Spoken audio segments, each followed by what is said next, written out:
from Sokoto to Nnamdi Kanu. Yes. Can you give us an update on waiting? Well, a prison is not a five-star hotel, so anybody that tells you he's comfortable is probably exaggerating. Of course, he's not comfortable, but he's a very strong person. He's taking it well. He understood the risk, the grave risks of being a freedom fighter, especially in a country such as ours that is not a well-ordered society. So he prepared his mind for occasion like this. But be that as it may, the decision to take him to Sokoto, very far away from Abuja, where in fact his vicinity to the Court of Appeal would have accorded him the opportunity to exercise his constitutional right to appeal. So that decision was too swift, and I believe also too insensitive to his right to fair hearing, because the next destination for him, of course, is the Court of Appeal.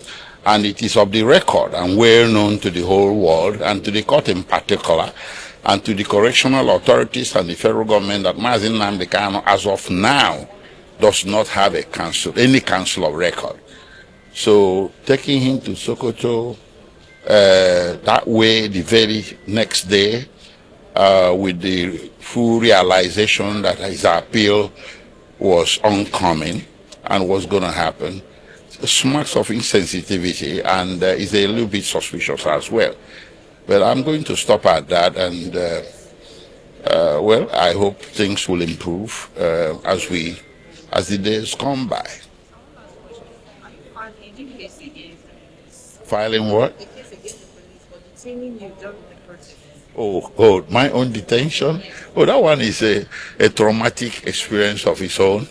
Of course, my rights were breached. I'm not going to speak on camera on that. The matter is sub judice. We have to go to court on 15 December, and from that day onwards, we shall determine how we proceed going forward. Jail Nnamdi Kanu. Nnamdi Kanu is already a celebrity in prison. They said he has already become the president of the prison, but I doubt that is what Nnamdi Kanu wanted. But it must have been conferred on him just by respect, you know. So very soon, you will see that they will, on their own, reverse the most fundamental mistake they ever made regarding Nnamdi Kanu. You can quote me on that. So Nnamdi Kanu is in Sokoto Prison. What did we predict to you? That they will do that? Well, I also predicted that it will be the greatest mistake of their life. And now, the people we asked to protest to prevent Nnamdi Kanu from going to jail are all rushing to Sokoto. I want his family members to give me the right to admit people to see him, so that I can be screening them. And I'll tell you the day the judge who sentenced him is going to go to Sokoto. He's going to go beg, like Fela was begged in Bama prison for doing what is wrong, if he has not done that already.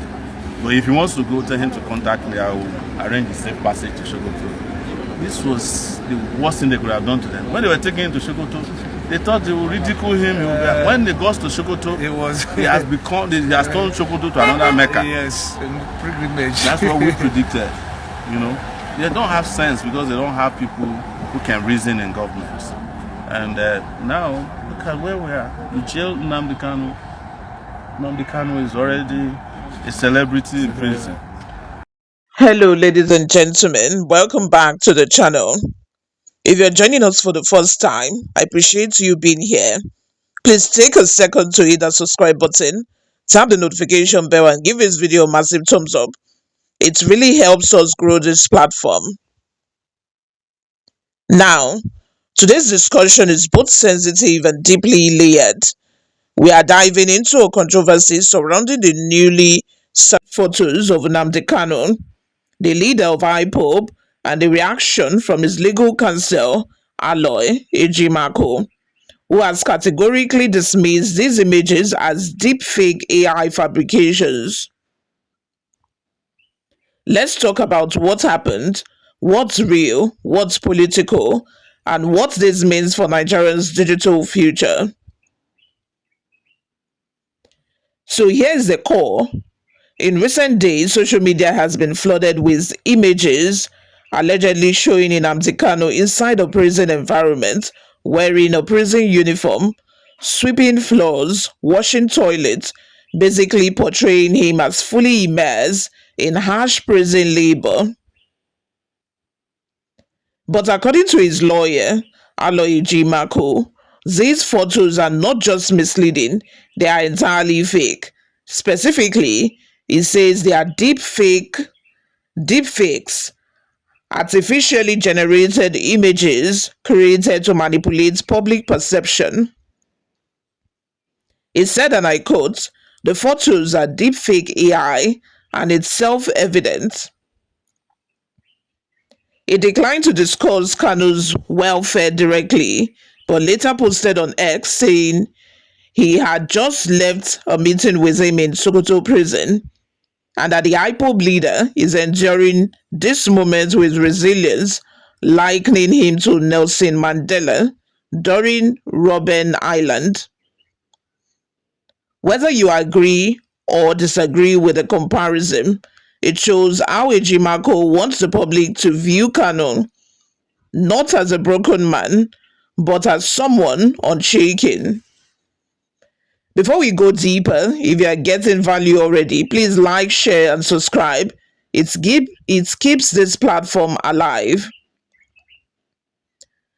Let's talk about the deepfake angle, because this is not just a political issue anymore, it's a technological one. In 2025, AI generated images have become almost indistinguishable from real photos. Anyone with a smartphone and an app can generate a convincing fake picture within seconds. So when Ejimakor says these images are deepfakes, he may very well be right. Think about the intent.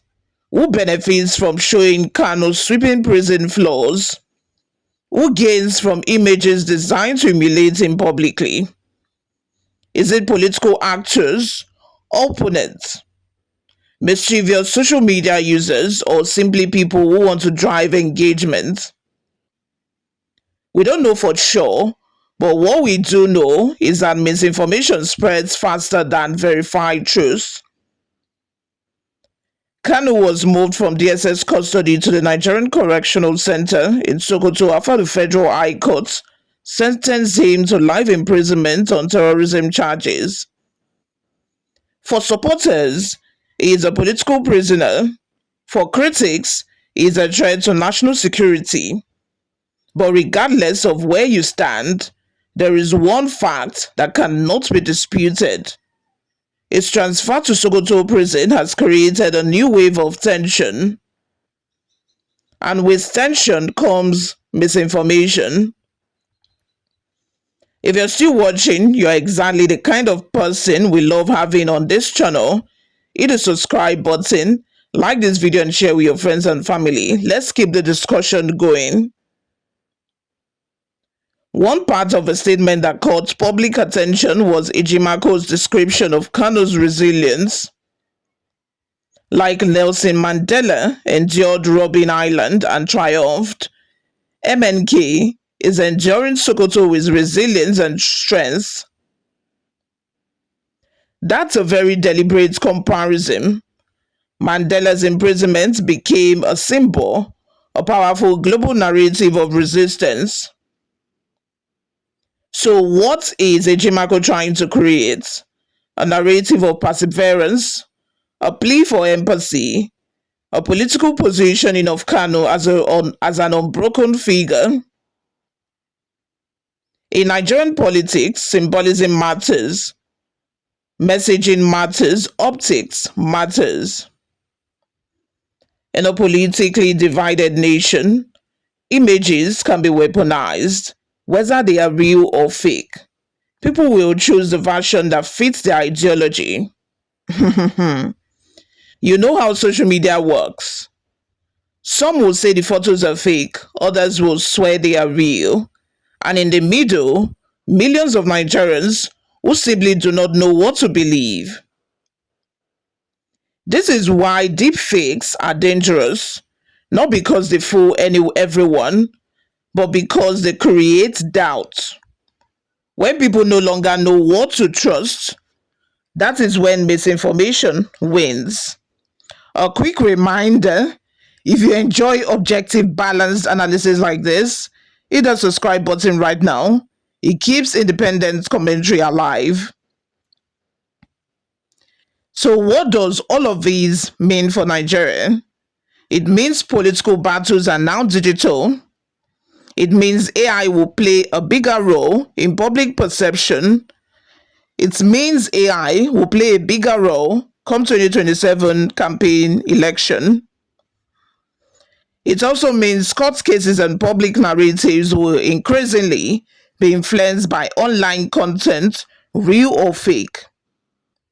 And it means figures like Nnamdi Kanu will remain at the center of controversial, emotional charged debates. The use of deepfakes in political contests is not new globally, but in Africa, and especially Nigeria, we are at the beginning of our era. At the end of the day, whether you support Nnamdi Kanu or oppose him, this story highlights something much bigger than one man. It highlights the battle between truth and manipulation, between political narratives and objective reality, between technology and morality. Ejimakor says the images are fake. The government has not released any official photos, and the public remains divided. This conversation is far from over. If you found this analysis helpful and insightful, please like, share, and subscribe. Drop your thoughts in the comment section. I really want to hear your perspective on this and also respond to all of my comments. My name remains Aloy Ejimakor, and I will see you all in my next video. Bye for now.